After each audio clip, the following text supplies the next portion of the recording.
Record.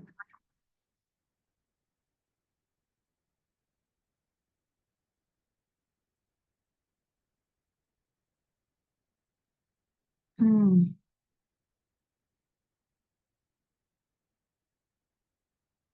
Nah, ini udah terlihat.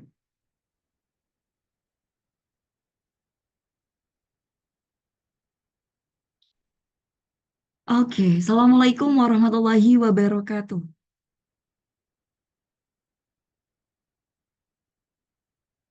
Halo, apakah suara saya Waalaikumsalam terdengar? warahmatullahi Oke, wabarakatuh.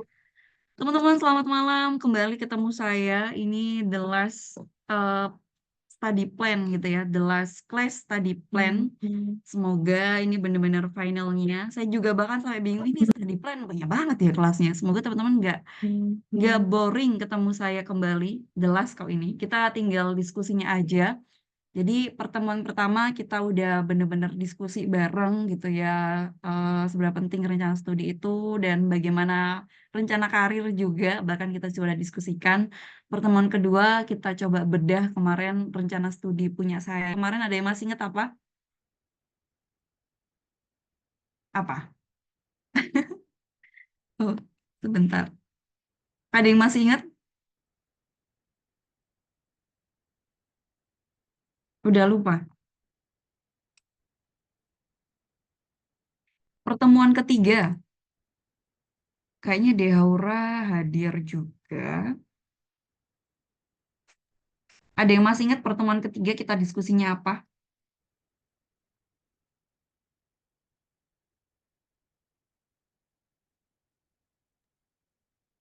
Lupa Kak. Ya, kalau buat share screen tiba-tiba kepental.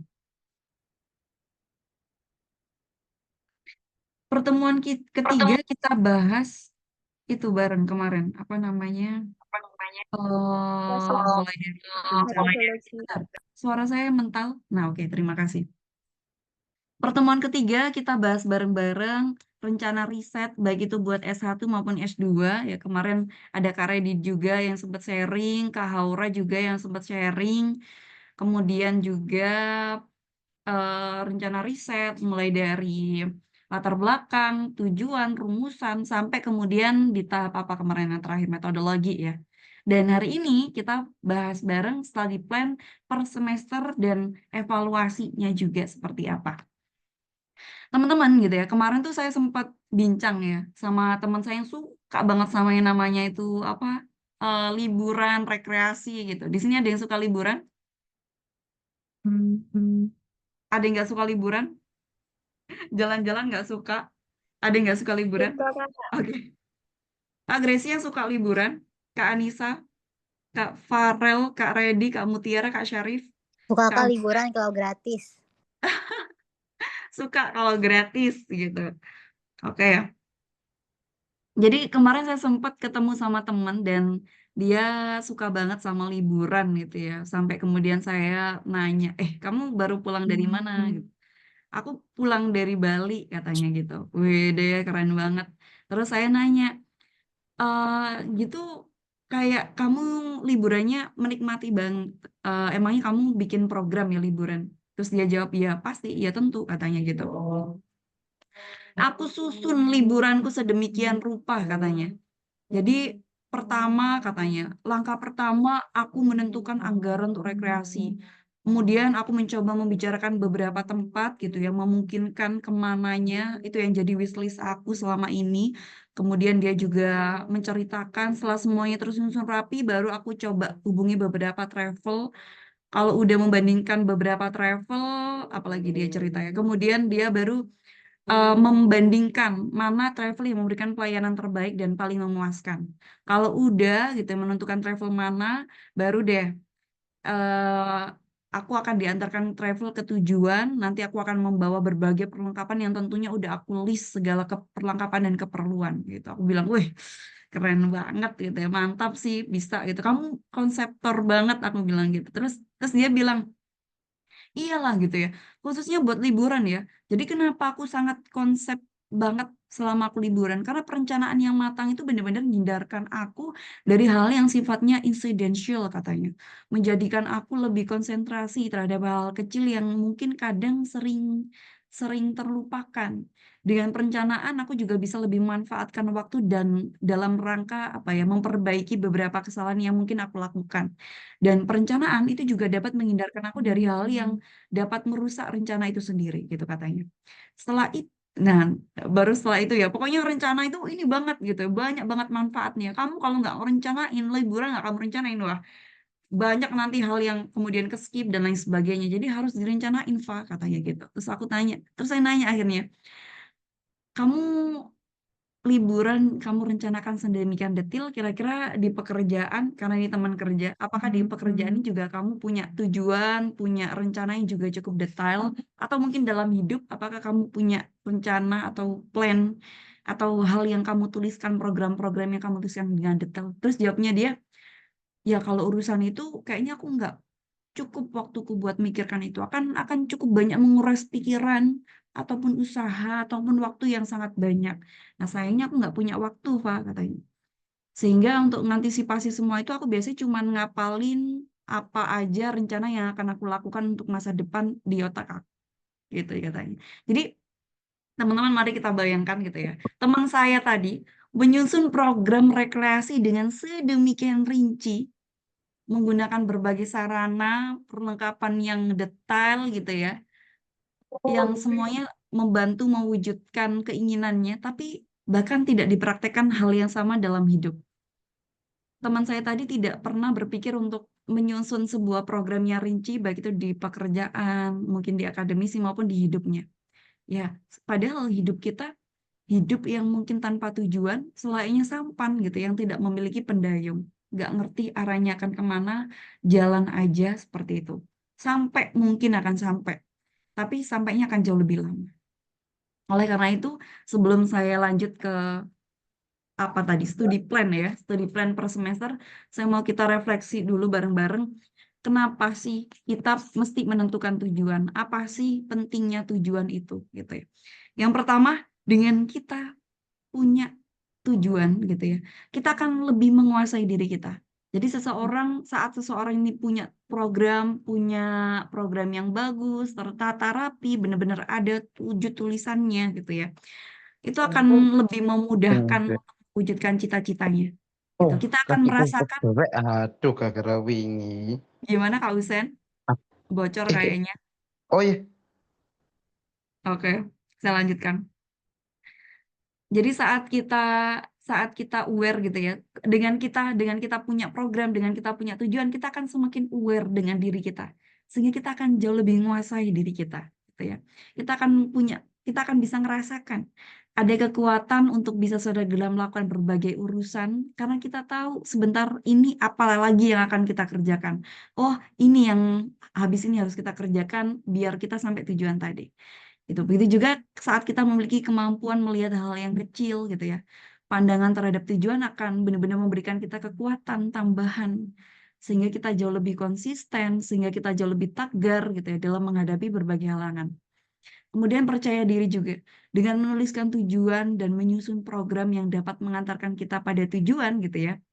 Maka kita akan merasakan sebuah sebuah rasa percaya diri yang luar biasa di dalam hidup kita. Rasa ini mungkin akan semakin bertambah jika kita kontrol diri kita semakin kuat gitu dalam mewujudkan impian. Kemudian juga kita akan tentunya lebih menghargai diri kita. Jadi seseorang bisa dinilai dari apa yang telah ia hasilkan dalam hidupnya gitu kan. Nah, dengan terwujudnya tujuan dan cita-cita, maka akan menjadikan kita merasa begitu berharga. Kita akan berusaha mengambil langkah selanjutnya, apalagi gitu selanjutnya.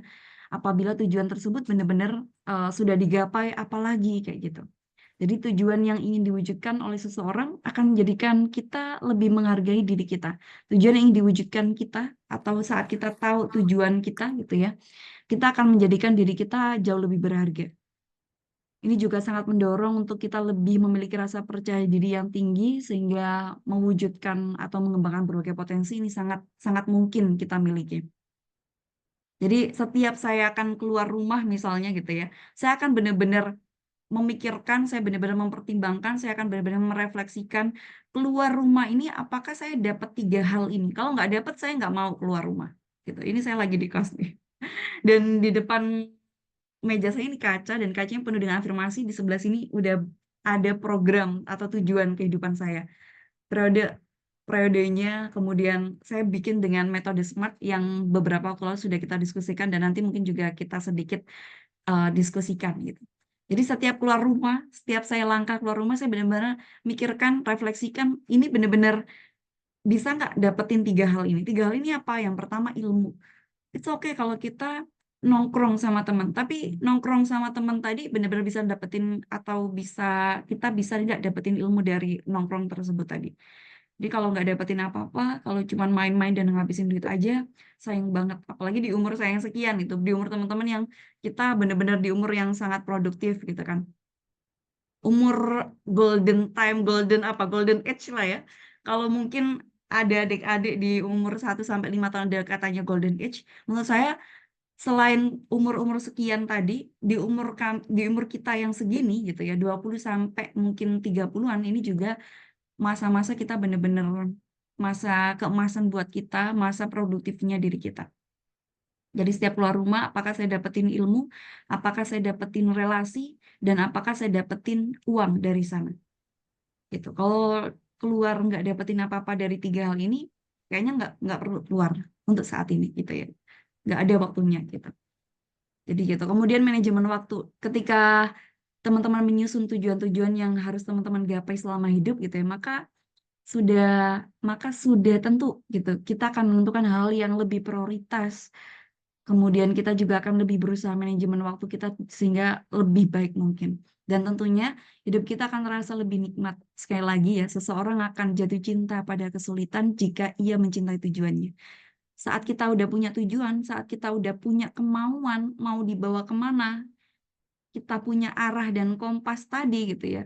Sehingga saat kita jatuh pun, kita akan mencintainya. Saat kita dapat kesulitan pun, kita tetap jatuh cinta pada kesulitan itu. Karena kita udah mencintai tujuannya tadi. Gitu deh. Lanjut ya. Nah, jadi sekali lagi kita bahas lagi ini ada di slide saya di beberapa pertemuan terakhir gitu. Mengapa studi plan itu penting? Mengapa menentukan rencana studi itu penting? Selainnya menentukan tujuan hidup tadi. Jadi teman-teman pernah nggak sih gitu yang ngerasa ya udahlah kuliah pokoknya jalan, udahlah pokoknya bisa bertahan ini udah bagus kok Kak. Tapi kita sendiri kadang bingung ini sebenarnya menujunya kemana sih? Kok kayak ngerasa salah jurusan ya gitu ya? Kok ngerasa ini udah bener nggak sih gitu? Jadi itu tandanya kita perlu teman-teman nggak tersesat, teman-teman nggak salah jalan kok, teman-teman nggak terlambat. Sekarang waktunya kita benar-benar perlu untuk bikin study plan itu. Jadi itu tandanya teman-teman perlu buat bikin study plan. Study plan apa tujuannya gitu ya? Yang pertama biar menjaga arah dan fokus tadi kita. Jadi kalau teman-teman naik motor gitu ya, ke tempat yang mungkin teman-teman nggak tahu tujuan tempatnya itu mana, dan teman-teman jalannya tanpa Google Maps. Mungkin yang terjadi adalah teman-teman akan muter-muter, kehabisan bensin gitu ya, sampai kemudian nggak nyampe tujuannya atau bahkan seperti itu. Atau nggak gitu sampai sih, tapi harus turun bolak-balik karena harus nanya ke orang, tanya-tanya dan lain sebagainya. Coba kita bandingkan kalau kita punya study plan. Jadi kita ibaratkan study plan ini kayak Google Maps. Akhirnya kita bisa lebih tervisualkan. Kita ngerti habis ini mau kemana perjalanan akademik kita. Kita tahu harus ambil mata kuliah apa, nanti semester 5 konsentrasinya apa. Karena kita udah bikin Google Maps-nya tadi. Habis ini mau apa. Kapan waktu mulainya? Kapan waktu mulai mikirin skripsinya, mikirin tesisnya. Begitu juga saat kita kapan mikirin kapan kita harus magang, kapan kita dan lain sebagainya. Kita akhirnya punya Google Maps tadi, kita punya jalan untuk jalan dari apa yang udah kita tentukan tadi gitu. Jadi kita nggak sekedar menjalani, tapi kita benar-benar menuju tujuan yang sudah kita buat tadi. Gitu deh. Kemudian juga dengan study plan akan benar-benar mempermudah pengaturan waktu dan prioritas kita. Tadi kita udah bahas, kita benar-benar bisa lebih ngatur waktu lebih efisien, kita ngerti mana ya prioritasnya. kita punya study plan, berarti kita bisa atur waktu kita jauh lebih efisien, kita tahu apa yang harus kita dahulukan, apakah habis ini belajar kuliah dulu gitu ya, kita benar-benar bisa bagi waktu kuliah, organisasi, atau mungkin teman-teman yang kerja, dan tentunya istirahat juga, semuanya lebih ketata. Kemudian, tentunya buat teman-teman, kita semua adalah struggling scholarship hunter gitu ya, pejuang beasiswa. Jadi, study plan itu benar-benar senjata utama. Buat BU, buat LPDP, itu nggak akan cuma lihat IPK atau prestasi, tapi juga mereka juga lembaga-lembaga beasiswa ini benar-benar mau lihat apakah kita itu nggak cuma ngelihat apa istilahnya ya Allah, nggak cuma ngelihat IPK ataupun prestasi kita, tapi juga mau tahu apakah teman-teman itu tahu sebenarnya mau ngapain selama kuliah nanti. Apa aja yang teman-teman lakuin selama kuliah. Dengan study plan, akhirnya kita bisa kasih bukti kalau kita punya arah, kita punya target, kita punya komitmen. Ini benar-benar bikin kita stand out di antara para pendaftar lainnya. Dan di BU tuh benar-benar diwajibkan untuk bikin study plan gitu ya, terutama buat yang S2 dan buat S1 ini perlu dilampirkan di esai teman-teman. Jadi di esai bukan cuma kontribusi, tapi apa aja yang teman-teman lakukan saat masa studi. Kemudian juga dengan teman-teman buat study plan, teman-teman bisa mencegah stres gitu ya akibat tugas yang numpuk, deadline dadakan gitu dan lain sebagainya. Karena tadi udah tahu prioritas mana yang harus dikerjakan lebih dulu. Dan study plan lagi-lagi tadi sudah kita bahas, layaknya GPS akademik kita. Jadi kayak kalau kita nyetir tadi ya, walau tahu tujuannya, tetap butuh GPS buat ngarahin langkah-langkahnya. Belok kanan gitu ya. 2 meter lagi belok kiri. Nah kayak gitu. Study plan itu bukan cuma tentang tujuan besar, tapi juga tentang apa ya, langkah-langkah kecil yang terarah. Semester ini mau ambil mata kuliah apa, semester depan mau fokusnya apa, seperti itu. Jauh lebih enak. Jadi teman-teman punya study plan itu bukan cuma buat keren-kerenan, itu file dokumen yang aku udah punya rencana keren gitu ya. Tapi supaya kita bisa kuliah dengan lebih terarah, lebih tenang, dan tentunya lebih siap menghadapi masa depan yang menjadi tujuan kita. Gitu. Nah, saya mau bahas study plan, kita diskusi bareng study plan baik itu yang S1 maupun S2. Ini juga buat pecutan buat saya, ini juga buat tamparan buat saya sendiri.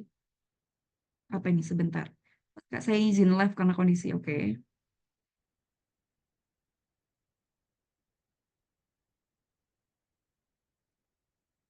Oke, lanjut ya. Jadi kita diskusi, saya juga ngerefleksi dulu S1 seperti apa dan tentunya buat sekarang saya juga bikin study plan buat S2. Kita diskusi bersama. Ini yang pertama buat S1. Sebentar. Nah, jalan. Jadi S1 ini kayak kalau teman-teman gitu ya, kan panjang banget. Ngerasain S2 tuh, ya Allah, ini udah 1,5, ini udah semester 2 dan udah dituntut buat segera sempro gitu ya. Alhamdulillah, besok hari Kamis saya pra-proposal dan tanggal 16 saya udah ujian proposal.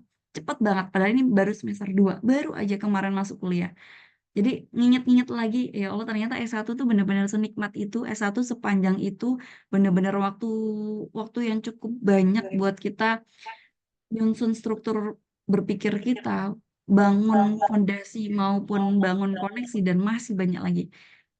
Teman-teman bisa kuliah S1 itu benar-benar privilege bagi saya maupun ya, khususnya buat teman-teman yang baru sekarang S1, pokoknya benar-benar nggak sampai menyanyiakan hal itu. Boleh di-mute suaranya double. Jadi studi di jenjang S1 itu ibarat kayak perjalanan panjang saat kita naik kereta api. Jadi setiap stasiun gitu ya punya tantangannya masing-masing dan supaya kita nggak tersesat ya kita harus punya tahapan tahu arah kemana yang akan kita jalankan. Jadi kayak naik kereta api bentar-bentar udah langsung ada pengumuman. Kami informasikan para penumpang yang kami hormati, kami informasikan bahwa sebentar lagi kereta api akan tiba di stasiun Purwakarta. Nah kayak gitu tuh. Bentar lagi udah nyampe stasiun, bentar lagi kayak gitu. Jadi cukup panjang dan cukup banyak rintangannya juga. Oleh karena itu kita benar-benar harus tahu arahnya kemana. Boleh Kak Riz buat nge-mute dulu karena suaranya jadi double. Sebentar. Oke, makasih. Kita lanjutin.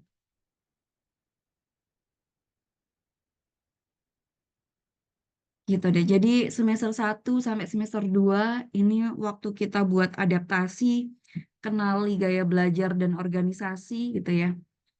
Di 2 semester pertama ini benar-benar fokus utama kita adalah beradaptasi.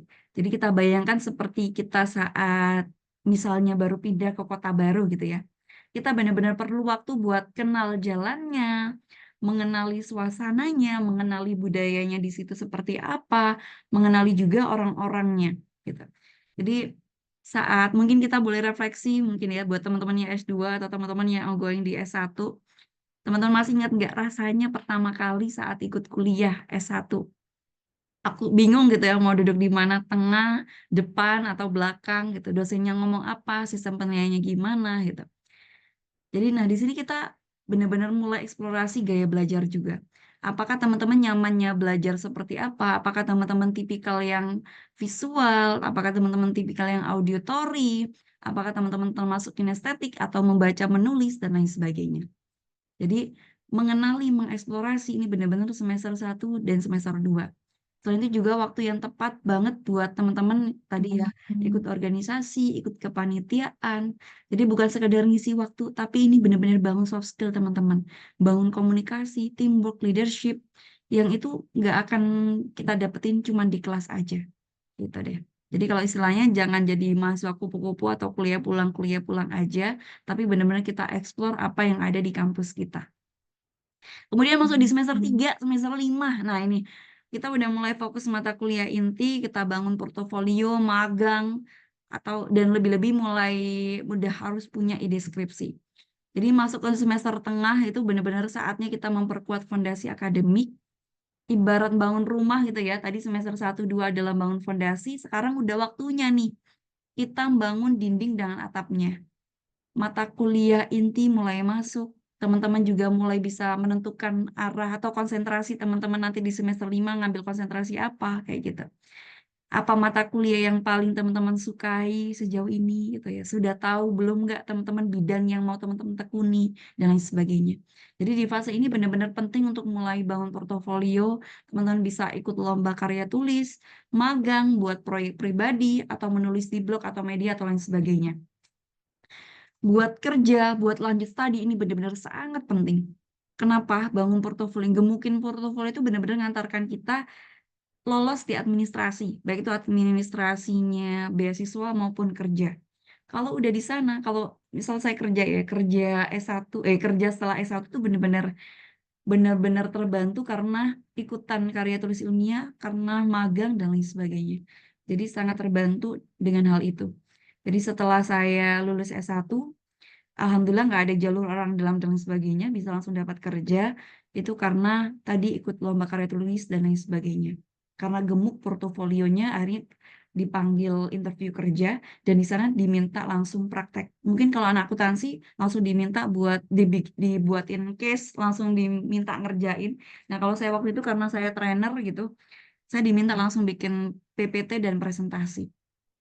Kayak gitu. Dan ini sangat membantu karena sebelumnya udah terbiasa lomba karya tulis ilmiah dan presentasi di sana. Dan lanjut gitu ya. Dan intinya setelah teman-teman mulai magang dan lain sebagainya semester 5 udah harus mulai tahu, oke saya sukanya di mana sehingga nanti atau lingkungan sekitar saya apa yang bisa saya teliti sehingga udah punya ide skripsi. Sehingga pas semester 6, 7 gitu ya, udah bener-bener tinggal ngelanjutinnya tadi.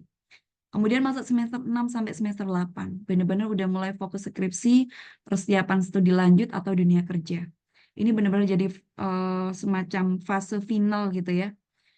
Kayak di game gitu. Ini benar-benar babak terakhir sebelum tamatnya.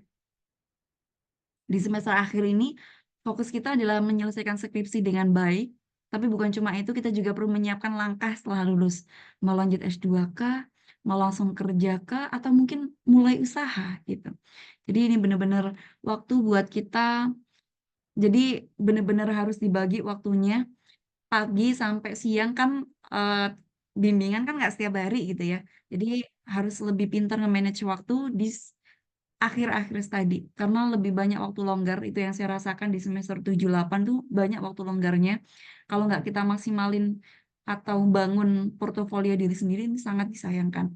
Jadi pagi jam 7 sampai siang misalnya jam 12 saya harus fokus ngerjain nyicil skripsi. Sisa itu saya udah harus nyari loker-loker, nyicil bikin CV yang bagus, diskusi dengan cutting yang udah lulus gitu ya, ngejar koneksi juga dan tentunya diskusi juga terkait apa yang kemudian cocok buat diri kita gitu. Jadi ngambil kelas-kelas bootcamp, waktu itu saya ngambil di MySkill dan lain sebagainya, pokoknya gimana caranya bangun portofolio tadi.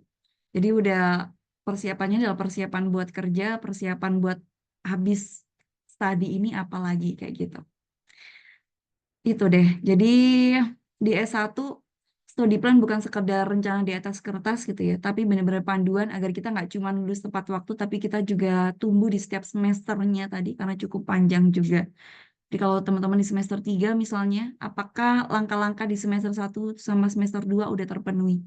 Kalau belum, nggak apa-apa, masih ada waktu untuk ngejarnya lagi. Gitu.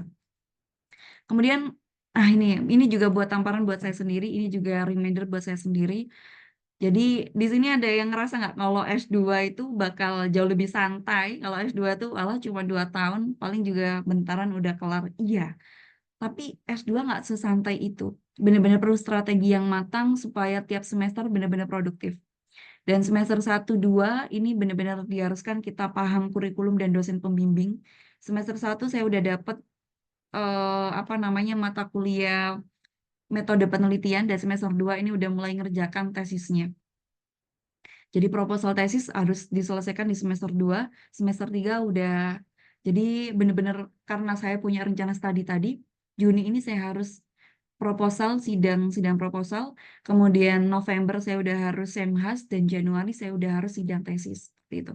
Saya bahkan udah bikin kuesioner dan lain sebagainya, semua tinggal dijalankan aja sesuai dengan timeline-nya.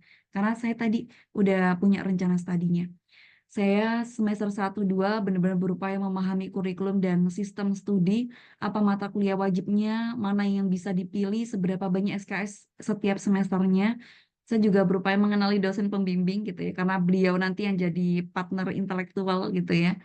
Dan kita coba pikirkan bareng siapa dosen yang benar-benar sesuai dengan bidang riset kita, bidang riset yang sesuai dengan minat kita, seperti itu. Jadi sebaiknya mulai bangun relasi sejak awal, aktif di kelas, diskusi, dan konsultasi informal. Dan yang terakhir, baru kemudian kita juga rancang topik tesis sejak awal, jadi nggak harus langsung fix, tapi mulai dari isu, kita, apalagi mungkin kalau teman-teman udah kerja gitu ya, atau tahu isu terkini seperti apa, atau di lingkungan teman-teman, jadi aku tertarik soal ketimpangan digital di desa misalnya, atau lain sebagainya. Teman-teman juga bisa ikut seminar, conference, pelatihan atau konferensi dan lain sebagainya. Jadi biar kita juga bisa lebih banyak insight yang bisa kita ambil setiap jenjang jejaringnya dan membangun jejaring. Kemudian semester 3 dan 4. Nah, ini fokus kita pada tesis, submit publikasi, dan menyiapkan kontribusi pasca studi. Jadi masuk ke semester 3 sampai semester 4 ini adalah fase eksekusi dan penyelesaian. Jadi ibarat maraton ini benar-benar 5 km terakhir gitu ya. Yang paling berat tentunya, tapi paling menentukan hasil akhirnya. Jadi kita bisa fokus pada tesis, mulai dari pengumpulan data, analisis, menulis per babnya, hingga revisian. Nanti kita juga diharuskan sampai publikasi ilmiah. Jadi sebelum mengerjakan tesis, udah harus juga submit publikasi ilmiah yang jadi syarat kelulusan. Kemudian juga kita harus aware apa aja yang menjadi syarat untuk kelulusan kita, selain publikasi, selain proposal tesis, biasanya juga ELPT atau tes bahasa Inggris dan lain sebagainya gitu. Kita siapkan kontribusi pasca studi juga. Gitu deh. Nah, berikutnya tips juga untuk menyusun study plan yang efektif. Kemarin kita udah diskusi bareng gitu ya. Jadi ada SMART yang mana spesifik, measurable, achievable, relevan dan juga time bound. Spesifik di sini kita benar-benar tahu, harus kita jelas gitu ya, mau belajar seperti apa, detailnya seperti apa gitu. Measurable benar-benar terukur, target IPK gitu ya. Nah, target IPK-nya berapa? Benar-benar ada ukurannya 3,7 misalnya, atau berapa. Nah, harus mengikuti berapa SKS untuk bisa dapetin itu. Dan setiap mata kuliah harus dapetin IPK berapa sehingga dapat IPK 3,7 itu minimalnya kayak gitu. Kemudian achievable, benar-benar masuk akal dan tentunya relevan. Oh iya, ini sesuai dengan minat saya. Saya ngambilnya konsentrasi ini dan lain sebagainya. Dan tentunya ada time bound waktu biar ada batasannya. Gitu deh. Kemudian siapkan ruang fleksibel dan jadwal. Jadi jangan jadikan study plan seperti jadwal kereta api gitu yang harus tepat waktu, harus tepat menit detiknya. Karena kita cuma manusia gitu ya, bukan robot. Jadi ada kalanya kita capek, ada kalanya kita perlu ikuti hiburan dan lain sebagainya, sehingga kita siapkan ruang kosong di akhir minggu atau 1 hari gitu ya, better. Intinya kita bikin itinerary liburan kalau semuanya padat ya tentu akan stres sendiri sehingga kita juga kurang bisa menikmati. Kita juga sisipkan ruang fleksibel juga, nggak harusnya semuanya padat dan penuh gitu. Kemudian juga konsultasi rutin dengan dosen pembimbing atau cutting atau siapapun yang bisa diajak diskusi. Jadi kadang kita ngerasa mandiri itu keren, padahal sebenarnya ya terlalu nekat sendirian juga jadi bumerang. Dosen, pembimbing, atau cutting itu bukan cuman ngasih kita arahan gitu ya, tapi kita juga bisa benar-benar bantu kita menyusun strategi, bantu kita ngarahkan, dan lain sebagainya. Jadi kapan terakhir teman-teman konsultasi gitu ya, bukan karena tugas, tapi untuk minta masukan arahan itu juga penting. Dokumentasikan progres setiap semester. Jadi harapannya jangan cuma kita merencanakan, tapi juga kita evaluasi hasilnya. Bisa dengan bikin jurnal, bullet journal, spreadsheet, atau catatan mingguan. Apa target semester ini, apa yang ingin dicapai, apa yang belum, dan kenapa belum tercapai. Gitu. Jadi kayak main game, kita tahu progress level kita karena ada statistiknya, ada achievementnya, dan lain sebagainya. Jadi kalau nggak dicatat, kita akan lupa sejauh mana kita udah berkembang, sejauh mana kita udah sampai di jalan mananya gitu. Kemudian ya tadi kita dokumentasikan udah. Jadi teman-teman menyusun study plan nggak harus rumit, tapi yang jelas harus realistis, fleksibel, dan mudah dipantau secara rutin. Gitu deh. Nextnya, nah kita evaluasi rutin setiap semester juga. Jadi pernah nggak sih teman-teman ngerasa udah sibuk banget gitu ya selama 1 semester, tapi pas akhir semester malah bingung sebenarnya aku udah ngapain aja gitu. Nah, ini tandanya teman-teman perlu evaluasi karena percuma kita udah bikin study plan kalau kita nggak pernah ngecek hasilnya seperti apa gitu deh. Jadi kayak kita bercermin gitu ya, kita nggak apa ya, kayak evaluasi itu kayak cermin gitu teman-teman. Nggak buat menghakimi tapi buat melihat dengan jujur untuk memperbaiki apa yang perlu kita perbaiki, langkah-langkah yang udah kita jalani. Jadi yang pertama kita bandingkan target versus realisasi. Langkah pertama kita buka kembali rencana yang sudah kita buat tadi di awal semester, misalnya targetnya apa, kemudian yang tercapai apa, misalnya target IPK 3,8. Nah, tercapainya berapa? Target ikut 2 seminar, nah ternyata ikutnya berapa dan lain sebagainya. Ini bukan soal gagal atau sukses, tapi melatih kejujuran terhadap diri kita sendiri. Kemudian catat tercapai dan kendalanya seperti apa. Jadi setelah itu kita buat 2 kolom sederhana gitu ya. Kolom pertama apa saja pencapaian diri kita. Mungkin kolom keduanya adalah apa saja tantangannya. Jadi seperti logbook gitu. Nah, tinggal kita apa capaiannya bisa ikut lomba karya tulis ilmiah gitu misalnya. Kendalanya, kesulitan bagi waktu antara kuliah dan kerja dan lain sebagainya. Kemudian kita juga perlu identifikasi penyebabnya gitu ya. Kalau ada target yang meleset, misalnya coba kita gali penyebabnya. Apakah karena kurang persiapan, apakah terlalu banyak kegiatan, atau justru targetnya terlalu tinggi gitu. Jadi analoginya kayak kita salah belok pas pakai Google Maps. Jadi kita evaluasi bukan buat menyalahkan, tapi untuk tahu kenapa kita bisa belok gitu tadi, belok ke kiri, padahal harusnya ke kanan. Dan gimana caranya balik ke jalan yang benar gitu ya. Dan kemudian kita rancang gitu ya, kita rancang langkah perbaikan semester berikutnya. Jadi kalau udah kita evaluasi tadi, evaluasi tanpa aksi ya itu cuma nostalgia jadinya. Nah, dari temuan tadi kita bisa susun apa yang perlu kita lanjutkan karena studinya berhasil tadi, apa yang harus kita kurangi atau perbaiki, apa yang harus mulai kita lakukan. Nah, semester depan kita mau belajar 1 minggu sebelum UTS, bukan 1 hari ya misalnya gitu ya. Mulai aktif konsultasi sama dosen, mulai bikin to-do list yang lebih detail dan lain sebagainya. Ya, jadi pertumbuhan itu bukan hasil dari kesempatan, tapi benar-benar dari keberanian kita untuk merefleksi dan memperbaiki. Dan mari kita refleksi diri bareng-bareng, teman-teman. Sebelum kita akhiri sesi ini gitu ya, kita coba tanyakan diri kita sendiri selama kita kuliah gitu, apakah kita cuma menjalani atau benar-benar kita merencanakan dan bertumbuh selama tiap semesternya gitu. Karena pada akhirnya studi plan ini nggak akan berjalan, studi plan ini bukan cuma beban gitu ya. Studi plan ini harapannya bisa jadi bentuk komitmen untuk kita jadi pribadi yang terus bertumbuh, jadi the best version of you gitu ya. Jadi the best version of myself, diri kita sendiri-sendiri. Jadi ibarat tanaman kita nggak akan bisa bertumbuh subur gitu ya. Kalau kita nggak pernah menyiram, kalau kita nggak pernah beri pupuk atau mengecek apakah akarnya kuat dan lain sebagainya. Gitu. Jadi study plan adalah komitmen bukan cuma kewajiban tambahan. Banyak yang menganggap kalau study plan itu kadang ribet, kadang study plan itu menambah pekerjaan, padahal sebaliknya justru dengan punya rencana yang jelas, hidup kita jadi lebih ringan, lebih terarah. Kita tahu kapan harus gas, kita tahu kapan harus istirahat, dan bagaimana menilai diri kita lebih adil gitu intinya.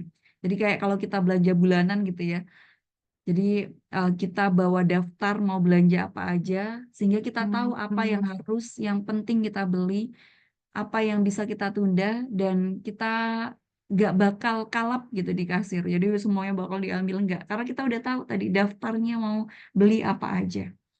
Kita nggak kalap buat beli semuanya, kita ngerti mana yang harus ditunda, kita mana yang paling prioritas nggak boleh sampai lupa karena kita udah punya daftarnya, kita udah punya rencana studinya tadi. Gitu deh. Gitu teman-teman. Jadi teman-teman belajar itu bukan tentang siapa yang paling cepat, sekali lagi karena kita adalah akademisi, belajar bukan cuma tentang siapa yang paling cepat, siapa yang paling lulus lebih dulu, tapi siapa yang paling konsisten untuk terus bertumbuh gitu deh. Dan study plan adalah kendaraan yang bisa membawa kita ke tujuan asal kita mau naik dan mengarahkannya dengan begitu bijak. Jadi selain membuat study plan, kita juga perlu evaluasi setiap semesternya seperti apa yang sudah kita jalankan, apa yang harus kita perbaiki. Tentu tujuannya adalah biar kita terus bisa bertumbuh menjadi diri yang lebih baik lagi. Gitu teman-teman. Kita udah sampai di penghujung sesi hari ini. Sekali lagi terima kasih banyak atas perhatian dan partisipasinya di awal hingga akhir sesi saya. Semoga apa yang kita bahas tadi tentang pentingnya menyusun study plan, menjalankan dengan sadar dan melakukan evaluasi rutin bisa jadi bekal nyata buat kita, bukan hanya teori slide gitu ya. Jadi kita ingat bareng-bareng, tidak ada study plan yang sempurna, tapi komitmen untuk terus memperbaiki diri itu jauh lebih penting. Kita tidak sedang lagi-lagi, kita tidak sedang berlomba-lomba siapa yang paling cepat lulus, tapi bagaimana kita menyusun perjalanan akademik ini bisa jadi lebih bermakna, bisa jadi lebih terarah, dan tentunya bisa jadi lebih berdampak. Jadi mari kita pulang dari sesi ini, gitu ya. Kita selesaikan sesi ini bukan hanya membawa catatan, tapi juga benar-benar membawa kesadaran baru. Habis ini harus benar-benar bikin study plan, harus benar-benar mau evaluasi diri, gitu ya. Bahwa study plan kayak layaknya cermin, gitu ya. Study plan adalah cermin, gitu ya. Study plan adalah cermin dari tanggung jawab dan semangat kita untuk bisa terus bertumbuh, gitu teman-teman. Saya mau closing dengan pantun. Boleh biasa kalau pantun jawabnya cakep. Belajar tekun sambil tersenyum. Cakep. Cakep. Rencana dibuat dengan hati yang tulus. Langkah kecil tapi konsisten menyusul, insya Allah masa depan jadi makin mulus. Sekian dari saya, Fufu Fafa, pamit undur diri. Terima kasih banyak sudah membersamai selama 4 kali pertemuan ini, teman-teman. Semoga kita semua jadi versi terbaik gitu ya, dalam belajar, dalam merancang masa depan, dan tentunya dalam memberi manfaat bagi sekitar. Sampai jumpa dari saya. Jangan lupa nanti tugasnya habis ini saya buatkan. Wassalamualaikum warahmatullahi wabarakatuh. Kita foto dulu. Mungkin. Gimana?